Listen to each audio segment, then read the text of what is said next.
continuing our exploration of the Advaita Vedanta text Vivekachudamani by Adi Shankara.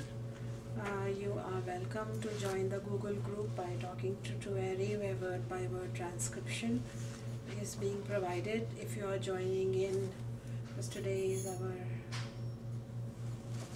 fifth or sixth shloka that we are doing today. I don't know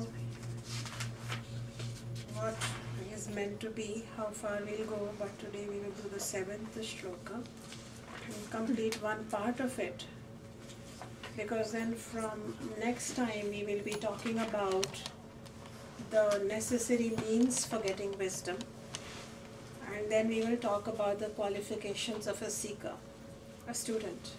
So there are certain qualifications that we who are on the spiritual path require, and sometimes we seekers get very frustrated with ourselves because the same teacher is teaching many students and some seem to have an expedient path towards freedom.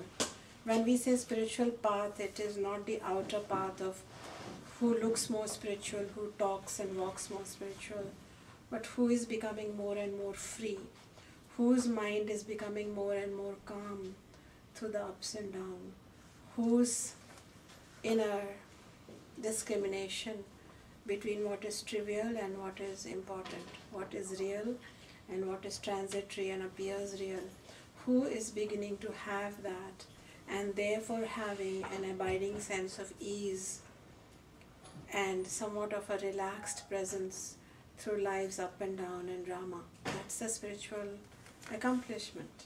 What else is there but a poised, calm state of mind? So that is what we spiritual seekers are seeking when we say we are on a spiritual path. Sometimes people say, I have been on a spiritual path for 20 years, 30 years, 40 years, or all my life. I was born into one. And yet, in spite of all the outer rituals, all the outer performances of chanting, sangha, collecting in the right place, even performing seva, as in doing charitable deeds, donation of one's time, skill, changing one's language to become very refined, doing noble deeds, but yet, when the time of test comes, the soul becomes afflicted with suffering, tormented with a sense of isolation, ridden within with angst, anger, baser emotions, which seem to creep out of nowhere, existential dilemma, hopelessness, as if the last 6 months, 6 years of bliss were a dream, because tearing through the being comes this darkness and this sense of I am suffering and I am separate and I don't have what I need. And yet there is a resume full of noble deeds and holy activities and very profound charitable undertakings. What is missing from the picture? So that is what Shankara, as we continue on this path, is reminding us to the really sincere seeker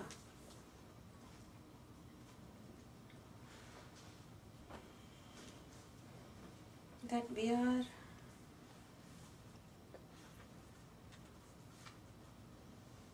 children of immortality.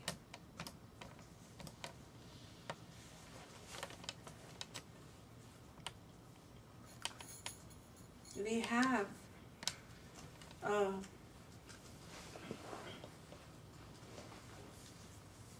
amrita, immortal part in us, which is the abode of great bliss, great joy, But we are going through life. We are aging. The other day I was thinking, few years I'll be 50. Time will pass and I will realize I'm 55. Few more years I'll be 60. And then I know when I'm leaving this planet, so good, that time is coming, but how time has passed? What have I achieved? What have we done? Am I closer to the deepest, infinite wellspring of bliss and joy and a paradigm that is completely different from here? How do I know that? All I can see is my resume.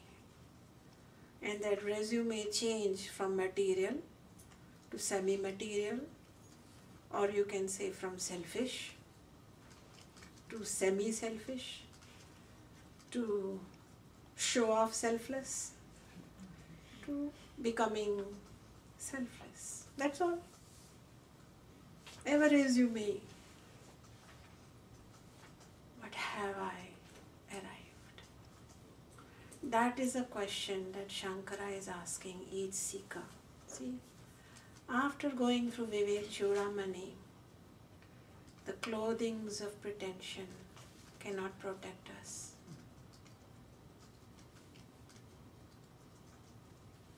The gems of our holy deeds cannot shine enough to give us light through those dark times. The holy work, karma yoga, charitable work, as in what I am doing here day to day, from 5 in the morning to 10 at night. What is this? It does not bring me 1 inch closer to that. It only does one thing. It only purifies my mind. That's it. It allows me to see my own ahankara, ego. It allows me to see how my jiva operates in the world. Do I bias between me and you? Does my mind play little games under the wraps of good work? Or when it does good work, is a little bit of desire to bribe some version of God in heaven and Lord in the Swarga to give me some little good packet of karma? What else? Only and one and only work that is accomplished through good work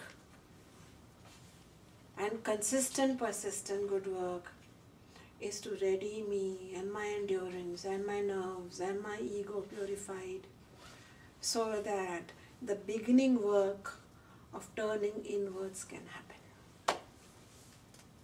Perhaps nothing more than that.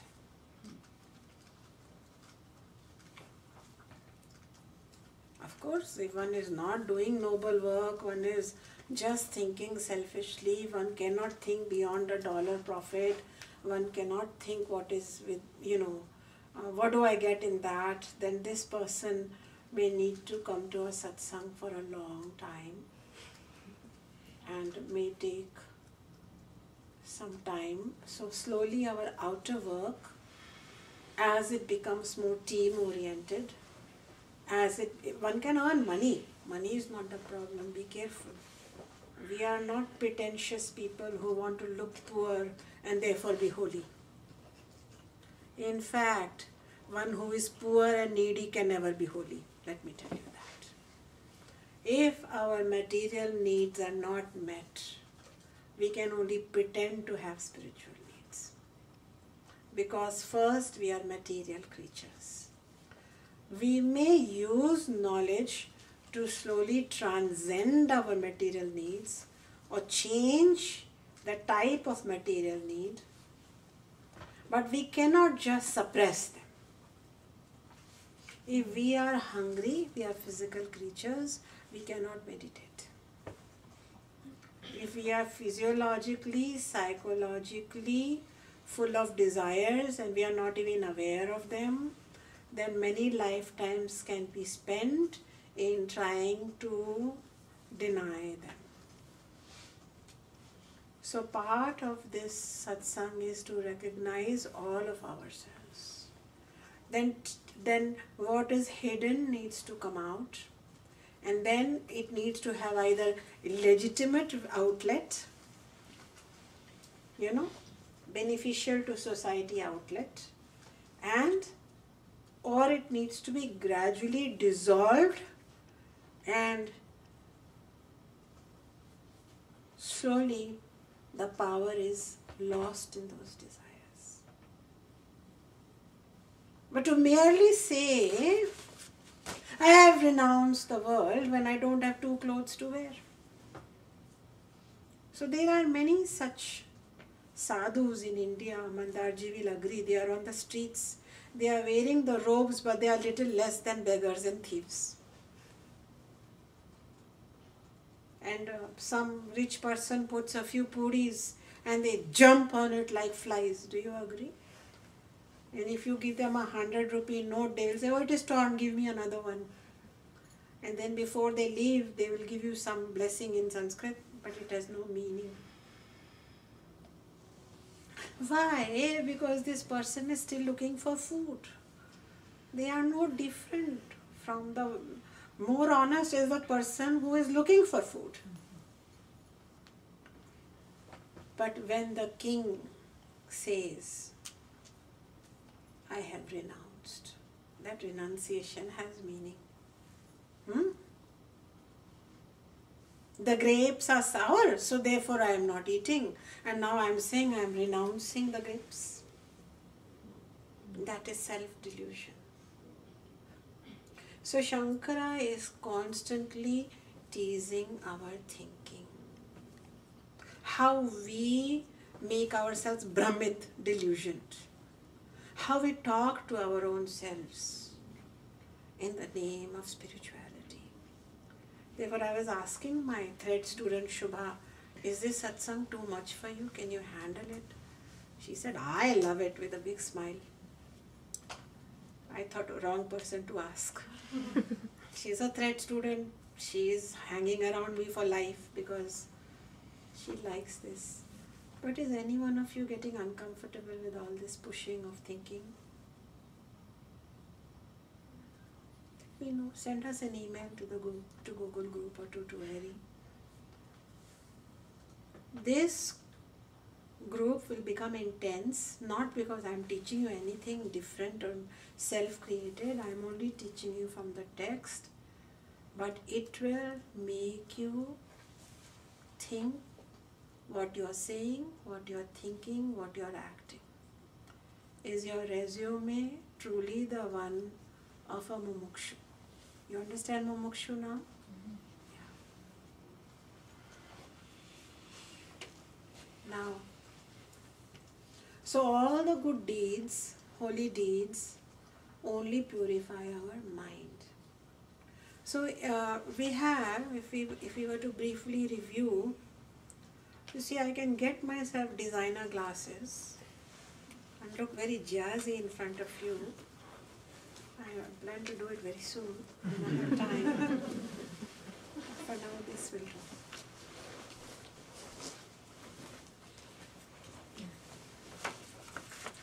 So, see, if we look at what Shankara has been saying, even to come to the seventh one,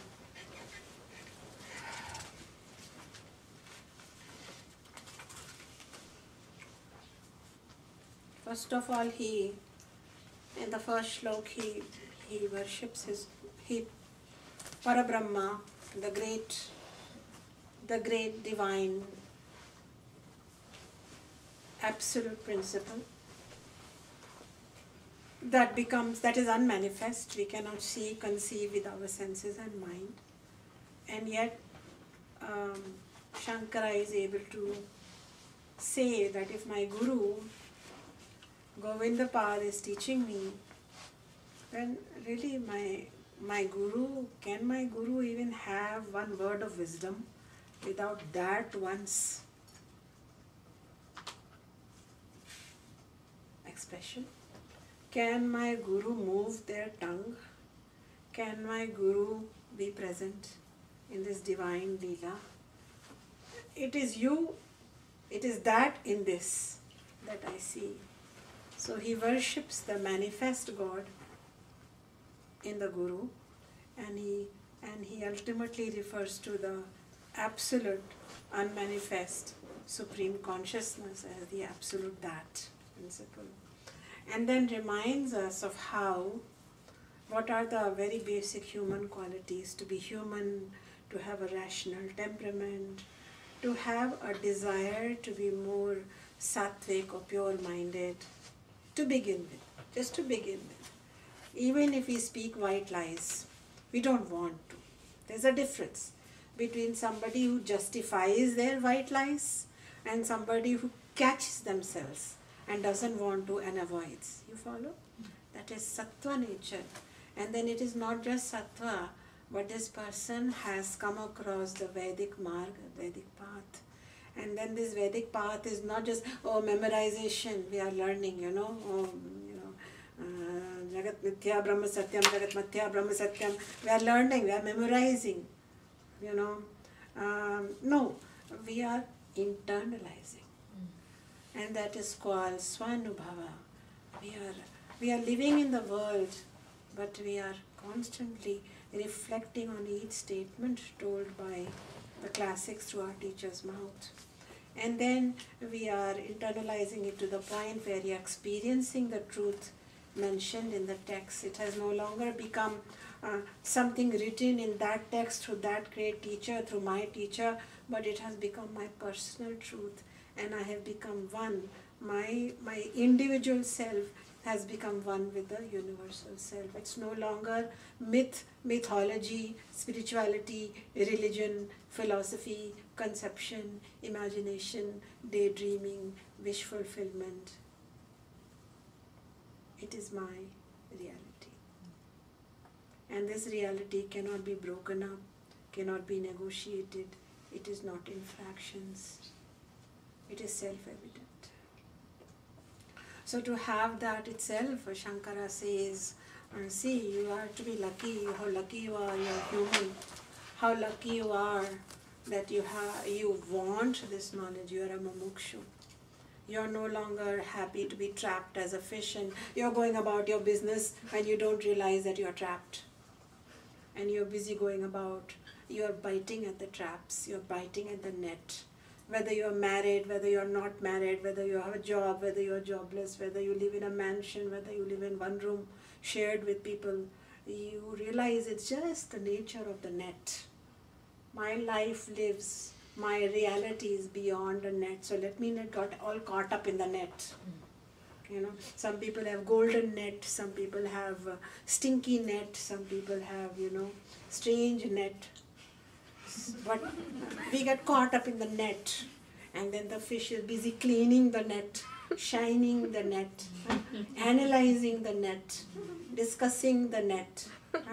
Then some fish are saying, I will do this yagna, I will light 21 candles on 21 days, and I will have a golden cross or a gold statue of Ganesha, various religions, so that I can have a next birth. I don't have a silver net, I have a platinum net.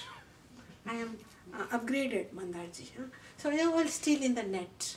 This net is called Maya. Maya. But Maya is a great name of a great Devi. When I am talking in terms of Maya, you might think it is something derogatory. No. Maya is Devi herself. She's called Maya. Devi is called the Maya. This Maya is also God. This is the beauty of Advaita Vedanta.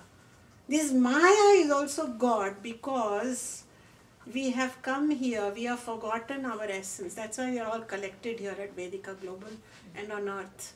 We have forgotten. We got lost in the ocean. We got caught up in we got lost. So again, the supreme play of consciousness, a net was created to collect us all, to give us a field of operation, function, lamentation and joy and celebration. It's just a field. And we have been promised that this Maya will suddenly disappear.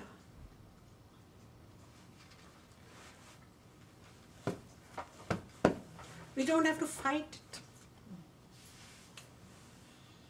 This Maya is Brahma, the ultimate.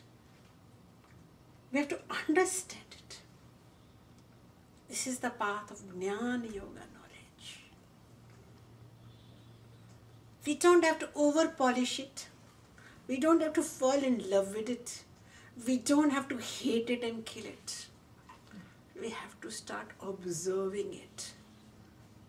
Say you and I, say we all of us, lived in a giant aquarium. Okay. And Prasanna and I never knew that. But one day, let's turn it around, Prasanna walked to the edge of this universe and saw the glass wall and peered out and said, shoot, we are fishes in an aquarium. I better go back and tell Shunya. There's a very big life out there. When he comes back and tells me, he becomes my teacher. But he's also in the aquarium. I'm also in the aquarium. So let's be really clear here. Are we good? So then I start following him. And we both peep with our noses to the aquarium. We look out. And then we realize, shoot, this is not reality. Then that aquarium, suddenly, what was our real life, and how we fought for power within that aquarium, and how we built little castles in the reefs, and how we created armies and cults and brainwashed. We now started looking very carefully at everything. This is now the beginning of the observer. And then we are told that through knowledge, this glass wall doesn't have to be broken. It really doesn't exist. It only existed so long as we thought we are a fish. But as we look deeper and deeper, we are the ocean. We are inside, we are outside. We are everywhere.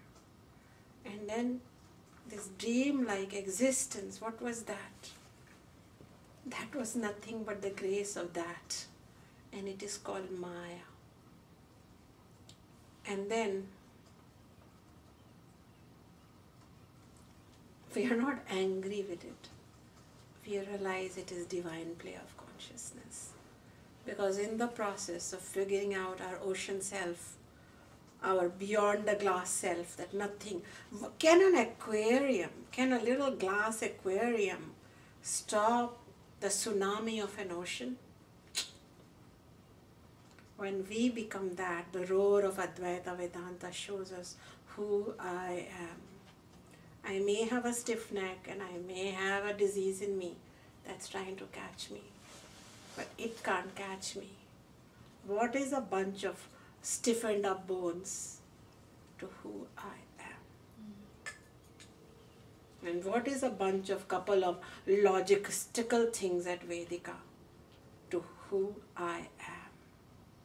Because in dealing with the spine pain and in dealing with the logistical questions and dealing with the commute, I'm only purifying my brain so that I can stop being caught up in the aquarium-based politics and start recognizing my true self. And this is the import that Shankara is trying to tell us. So therefore Shankara says to us that you saw that, how he said that it is very durlabham, it is very rare to not only be a human, but not only have these little inklings of wanting to be truly free and asking ourselves the question of who am I? Who am I? And then having Mahapurusha Samshaya. Many times we ask, who am I? And some person says, come, I will tell you. You deposit $1,200 in his bank, I will tell you. Come. You wear this clothing and you wear this tilak, as in Hindu setting, or in the Islamic setting, you wear this, what do they wear? Cap. Wear this cap and we do this. I will tell you. Or in the Christian setting, or nowadays in the New Age Guru setting, I will tell you. So I'm not saying, but that is all part of Maya, where we start wearing a certain colored clothes, we start, chanting in a certain way. But the question that Shankara is saying is, that is why, he has not mocked. We have to be very careful. He has not mocked Guru, because he is the ultimate Guru, and he has written poems in the hymn of Guru. He is mocking the mind that does not examine or discriminate. And we may meet the best of the Guru. But because of lack of discrimination within us between the Guru's message and the Guru's body, the Guru's personality and the Guru's invitation, we may still remain stuck. And to this stuckedness, they say, Shankara said, this is a mood atma. You remember from last time? This is a fool. This is a fool. And then he says, Vadantu shastrani yajantu deva. So he is saying, some people get very busy. Remember when this was written? Memorizing the scriptures, memorizing them, memorizing every word. But then somebody walks in to disturb them. And what happens? That person explodes on them. So the whole purport of the scripture was that we are one, and there is no internalization. So Shankara has an episode where he was walking towards the Ganga to take a bath, and a person from the lower caste, very low caste, sweeper, cleaner, came up. And usually at that time the higher caste people, did not want to have anything to do with the lower caste people when they are going for their auspicious dinacharya. So he just kind of stepped away, out of habit from his own upbringing. Even after writing great text, you see. So then this lower caste sweeper asked him a question. He said, you teach the world that the self in you and the self in me is one. Then why did you step away from my shadow? And look at Shankara. It led to the composition of one of his greatest texts, in which in merely 5 shlokas, he recognizes the folly of his mind and he establishes the triumph of the oneness. So this was a human being, you see. And he wrote a whole text on it that we will try to explore because it's a really small one. When the time comes. So he has talked about, performing, people start fasting. I will fast for 12 days. 16 Thursdays I will fast. In India that is very common. I am pleasing such and such God. No problem. And you can please the God also. Later we will realize that rituals, memorization, holy deeds, they all take us closer because they build up sattva in us. But without a necessary act of internal discrimination between Atman and Anatman, self and all, it's all a waste. So then he says, that is why he's trying to tell us. See, he's talking to the sincere seeker. He's saying, now enough of that. Good job, you have sattva. Good job, you have the Vedic dharma.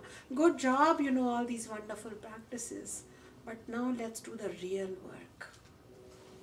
And Vedanta talks about 3 ways, which we will discuss later in detail, about the discrimination between the self and the non-self. There are 3 processes. We will learn about them.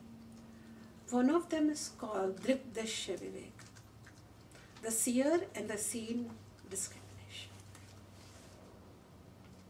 Drikdashya Vivek, the seer and the seen discrimination. So, right now, whatever you are seeing, including myself, including whatever you can see, your own body, including what you can see, your own thoughts, including what you can even see vaguely as in your intellect, as in your imagination, as in your deepest deep you can see, you know about them, that is not you. Suddenly, the edifice, the structure of who I am, and I said this, and I did that, and I thought that, and I done this, and he did that, and she did that, and I said, it all falls. It is non-self. And only the one that is observing all of this is the self.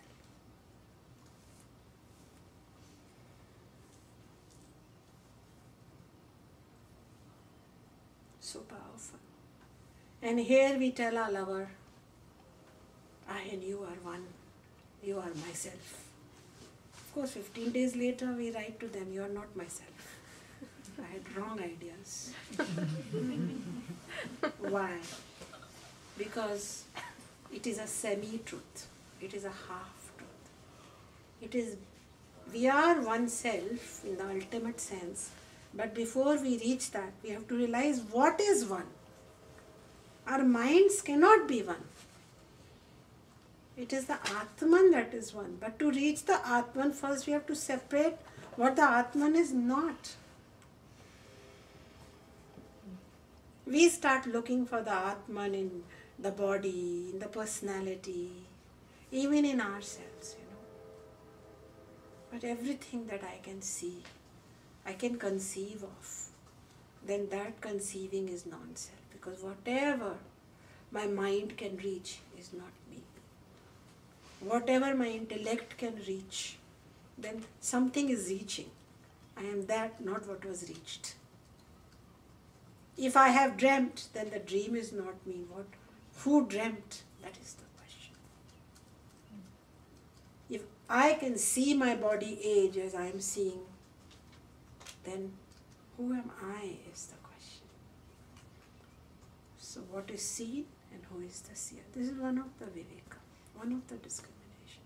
So unless this discrimination and constant practice is maintained for very deep dedication, but that's what happens as we keep doing this work. What is seen can remain there, but who is seeing becomes revealed. In the mind, which has now become purified through karma yoga, bhakti yoga, jnana yoga, with the blessings of the guru, with the puja, with whatever we want, with holy deeds. Because without that, the mind, which is an instrument of revelation, cannot show. If the lake is very stirred up, turbid, we cannot see the bottom bed. So all that we are doing here, the seva, sangha, sadhana, satsanga, what is this? This is all the pathway for the lake to become less turbid. And then what is already there glittering and shining and empowering that very lake, that will be self-seen. There was always a bed full of diamonds in the lake. Imagine that. The lake bed is diamonds, self-illumined. And there is a lot of turbidity on the mind. So when the mind calms down, the shine comes through. But when we believed in the darkness and the lake and the permanence and I am not good and I am bad and this is evil and this is permanent, that time that is called But that Maya is also a Devic, divine occurrence. Because nothing is non-divine in Advaita Vedanta. There is no devil here. There is only ignorance and there is knowledge. Ignorance, temporary. Knowledge, reality, permanent. Always there. Today you know so much more. I think these glasses are dying. Today you know so much more. I didn't come to your home and drill you and sit in front of you and make sure what you were just giving some ideas, right? In the lake we throw a couple of ideas and the lake starts clearing and volume of lights coming through, you know, all of you. Few months, few years. It's huge. Why? Because it is a structure. Vedika is such a place which is mindfully doing that. When we go in the world and we sit among some gossipy people who are drinking beer, eating pizza, I don't have a problem with beer and pizza. I've never had beer, but I've enjoyed pizza. Yeah. But the content, the discussion, the belittling of each other, the negativity, the emesis and the purgation of negative ideas over the dining table, you know, over food. What it does to our lake, it dirties it. Then we come away feeling heavy. And God forbid if you have fallen in love with such a person, then I don't know who will help you.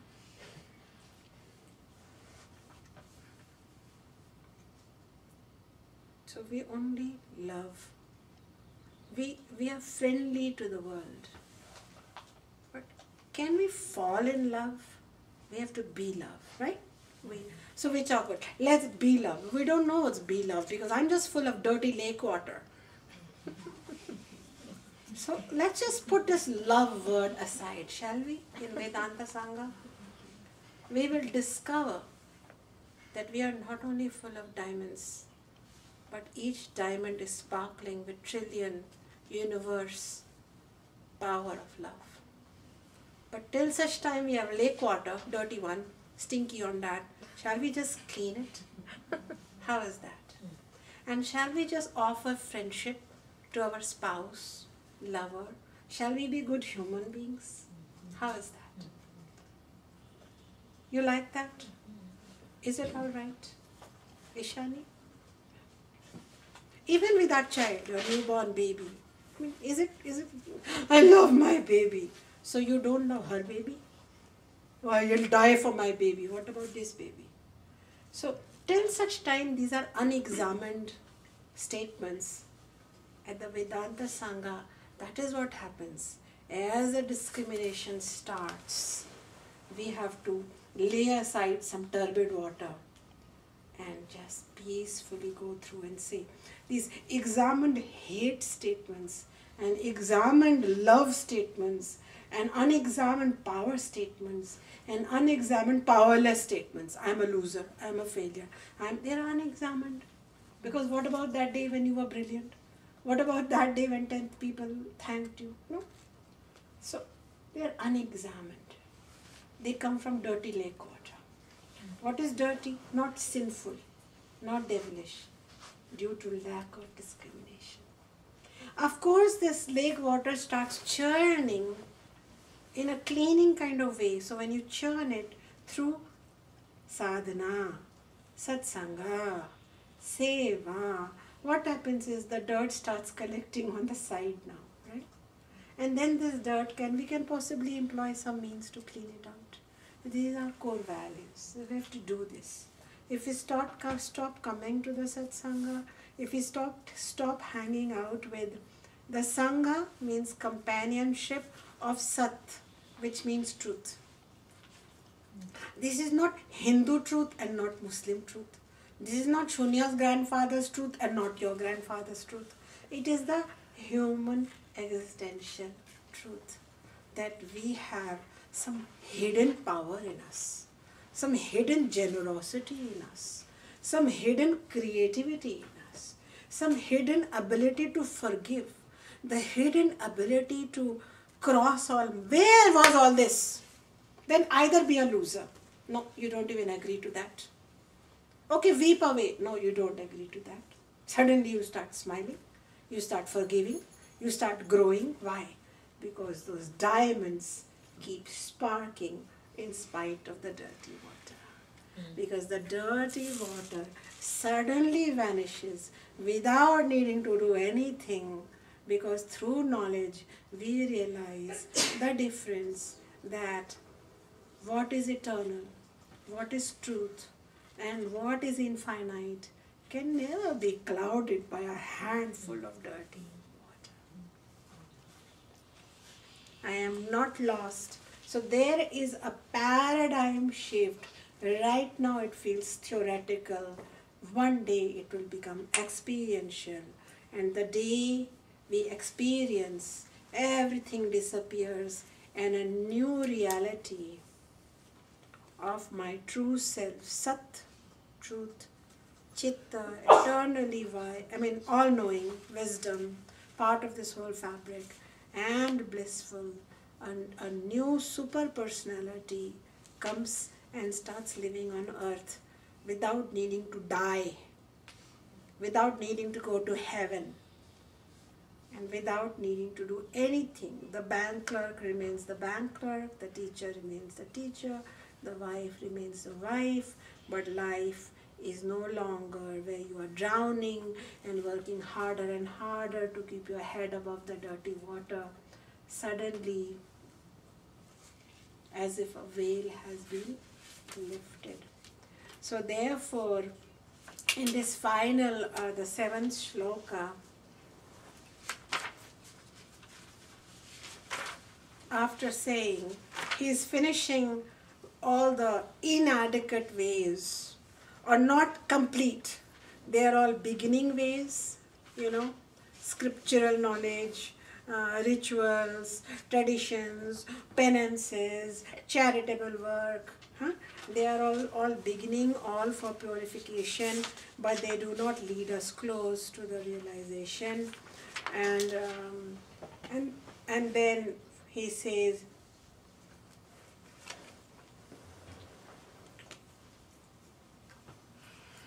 Amritatvasya nashasti vittena nityeva hi shrutihi braviti karmano mukta rahetutvam svatam yataha. And finally the conclusion, vittena. Vittena means wealth. So vittena here doesn't mean dollars. Vittena means the wealth that our five senses are picking up on this world. We may, through our holy work and through our purushartha, create beautiful temples and wonderful things, and they all have merit.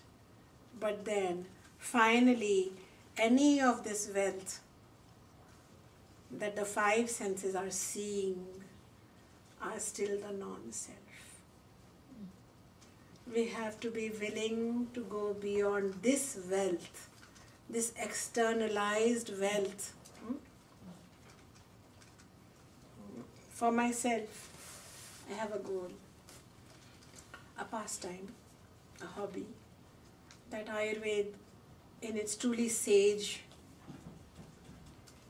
tradition from ancient India, the Vedic tradition, becomes well known all over the world on its own basis, not by pretending to be allopathic or scientific, like truly be known as a philosophy, as a spirituality, and as a complete science.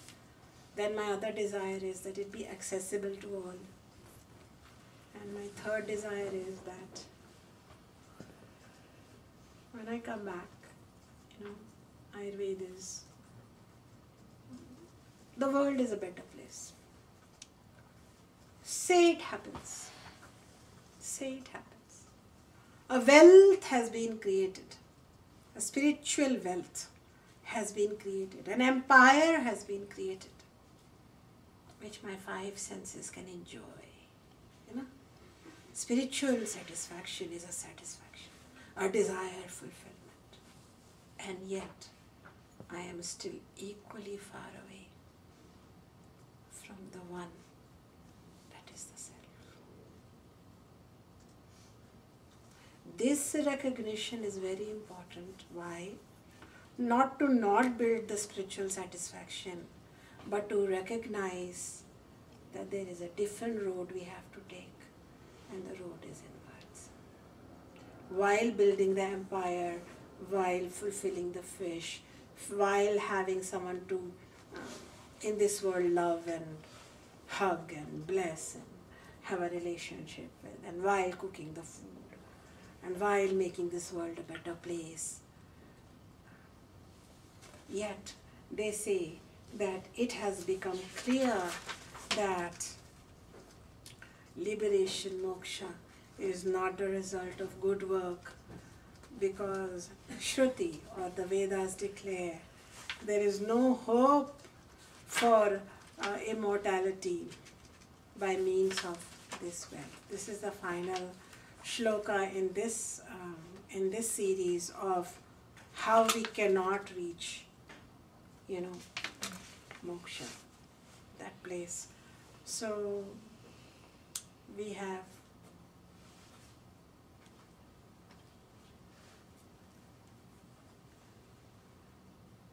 563 more shlokas.